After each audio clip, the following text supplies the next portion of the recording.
নমস্কার বন্ধুরা, হেলদি বংয়ে আপনাদের সকলকে স্বাগত। আজ আমি মাত্র 15 মিনিটে নলেন গুড়ের ইনস্ট্যান্ট কালাকাঁদ তৈরি করব, একদম সহজ পদ্ধতিতে। যে কেউ বাড়িতে এইভাবে কালাকাঁদ তৈরি করতে পারবে, কোনো রকম ঝঞ্ঝাট ছাড়া একদম দোকানের মতো নলেন গুড়ে কালাকাঁদ তৈরি হবে। তাহলে চলুন দেখে নিই কীভাবে আমি কালাকাঁদটা তৈরি করি। কালাকাঁদ করার জন্য আমি হাফ লিটার দুধ নিয়েছি। দুধটা ফুটে উঠলে গ্যাসের ফ্লেমটা মিডিয়াম টু লোতে করে দুধটাকে ফুটিয়ে ফুটিয়ে অর্ধেক করে নেব। এখানে আমি 200 গ্রাম মালাই পনির নিয়েছি। পনিরটাকে ছোট ছোট টুকরো করে কেটে নেব। মালাই পনির ছাড়াও যে কোনো পনির নিতে পারেন। পনির না থাকলে দুধ কাটিয়ে বাড়িতে ছানা করেও নিতে পারেন। মালাই পনিরটা সফট, তাই মালাই পনির দিয়ে কালাকাঁদ করলে কালাকাঁদটাও স্মুথ হয়। এখন সব পনিরটাকে একটা গ্রাইন্ডিং জারে নিয়ে নেব। 3-4 সেকেন্ড পনিরটাকে গ্রাইন্ড করে নেব, তার থেকে বেশি পেস্ট করব না। চাইলে পনিরটাকে গ্রেটার দিয়ে গ্রেট করেও নিতে পারেন। পনিরটা ঠিক এই রকম দানা দানা হবে, ব্যাস আর কিছুই করার দরকার নেই। দুধটা এদিকে ফুটে ফুটে অর্ধেক হয়ে গেছে। এখন এতে নলেন গুড়ের পাটালিটা দিয়ে দেব।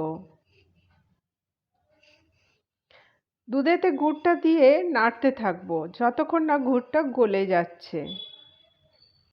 গুড়টা গলে যাওয়ার পর দুধটা একটু পাতলা হয়ে যাবে, তবে তাতে কিছু অসুবিধা হবে না।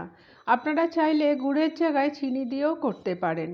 গুড়টা দুধেতে গলে গেছে, আর গুড়টা গলে দুধের কালারটাও খুব সুন্দর হয়েছে। এখন এতে পনিরটা দিয়ে দিচ্ছি।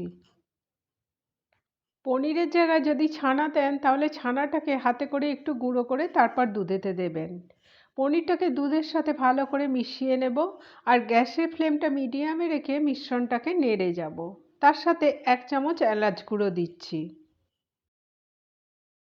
এই রকম একটা 4 চৌকো টিফিন বক্স বা যে কোনো কন্টেনার নিয়ে তাতে ভালো করে ঘি মাখিয়ে নিতে হবে, যাতে ঠান্ডা হওয়ার পর কালাকাঁদটা টিফিন বক্স থেকে সহজেই উঠে আসে। কালাকাঁদটা অনেকটা গাঢ় হয়ে গেছে। এই অবস্থায় কালাকাঁদটাকে নেড়ে যেতে হবে যাতে কড়ায় বসে না যায়। ব্যাস, এখন গ্যাসটা অফ করে দেব। এর থেকে বেশি আর রান্না করব না, কেননা কালাকাঁদটা নরমই হয়। এখন টিফিন বক্সে কালাকাঁদটা তুলে নেব। একদম দোকানের মতো নরম আর দানা দানা কালাকাঁদ তৈরি।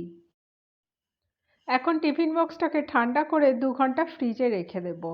তারপর বাইরে বের করে নিজের পছন্দ মতো পিস করে কালাকাঁদটা কেটে নেব। চাইলে এর ওপর ড্রাই ফ্রুটস দিতে পারেন, কিন্তু ড্রাই ফ্রুটস ছাড়াও কালাকাঁদটা খেতে খুব সুন্দর লাগবে। কোনো রকম ঝঞ্ঝাট ছাড়া শুধুমাত্র দুধ আর পনির দিয়ে একদম দোকানের মতো কালাকাঁদ তৈরি। যে কোনো দিন বাড়িতে মিষ্টি তৈরি করেনি সেও এই কালাকাঁদ তৈরি করতে পারবে বাড়িতে।